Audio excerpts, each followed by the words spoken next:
Alright everybody, I have been asked multiple times to showcase how I do a solder joint, and I'm going to demonstrate it on this button right here. I need to actually tie these two brown wires together, so perfect opportunity to show you guys. So we'll make a quick demo on this. Now of course we have the thing we're working on. I have a soldering iron. I've used this old Radio Shack heavy duty unit forever.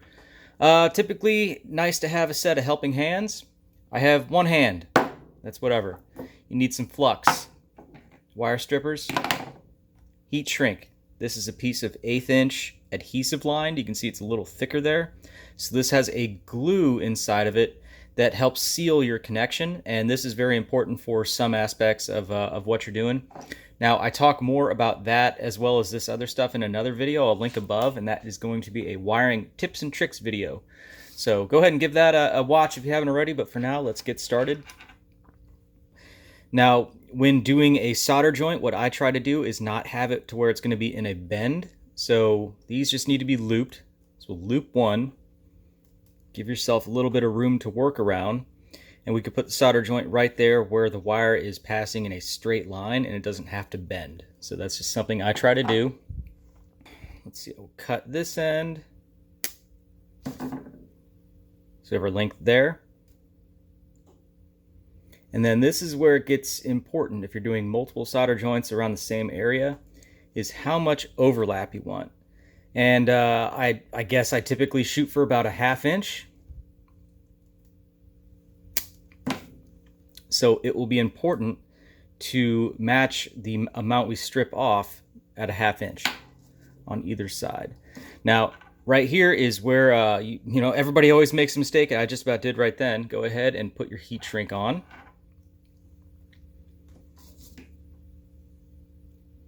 This is like a 20 gauge wire.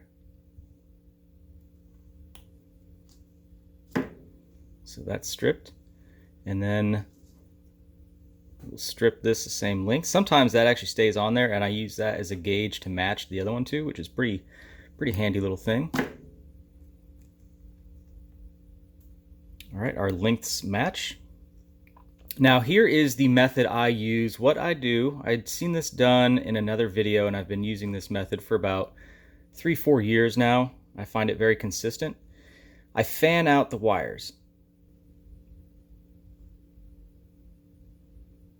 And I try to be very careful not to like bend them too much. So I fray out the wires like that. Whoops. On both sides.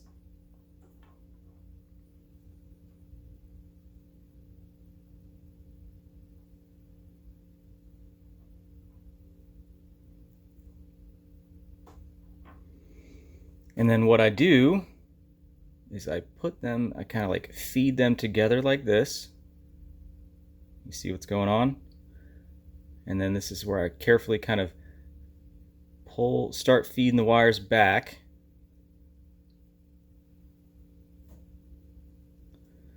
And then you start twisting in opposite directions.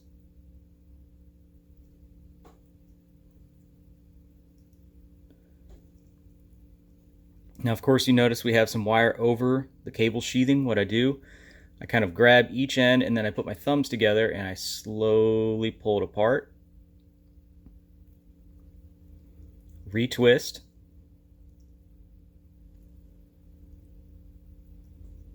I still got a little bit overhanging. Keep pulling.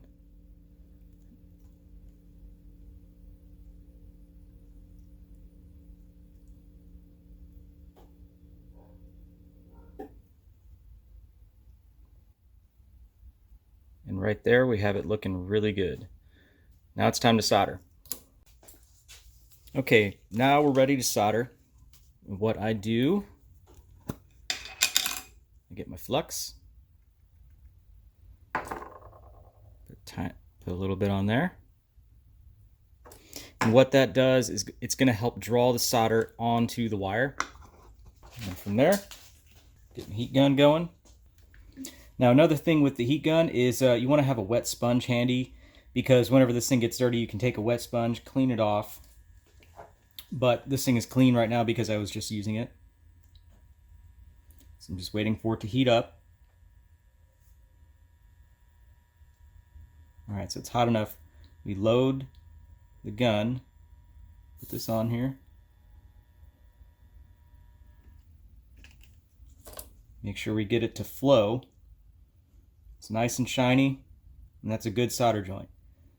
Now, it's always a tricky dance. You can always take some wire and practice, because if you hold this too long, you can start burning back or melting back the sheathing. And you definitely don't want to do that. It'll partially contaminate it. If you don't get it hot enough, the solder won't flow, and that's called a cold solder joint, and that becomes brittle. But this is right where we need it to be.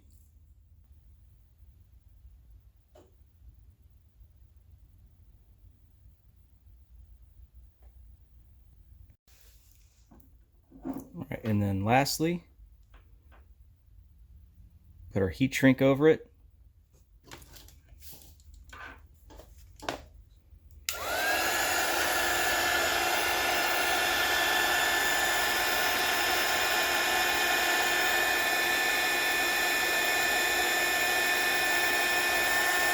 And you'll run this until you see the glue start coming out of the other side, coming out of either end.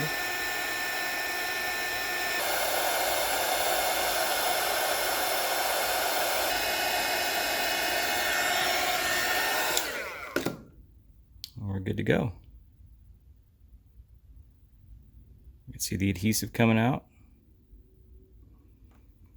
And there we go. And that's it. That is how I solder a wire. All right, hopefully you guys found this one helpful. Just a quick tutorial on how to do a solder joint. So if you're interested to see what this project is for, this is actually installing an X21 Type M on this set of handlebars that I made. I've made videos on both of these items, so if you're interested, definitely check out the other videos on the channel. But let me know if you guys have any questions on this, and let me know what you'd like to see. But anyway, I hope you guys liked this video, and hope to see you in the next one. Thanks for watching.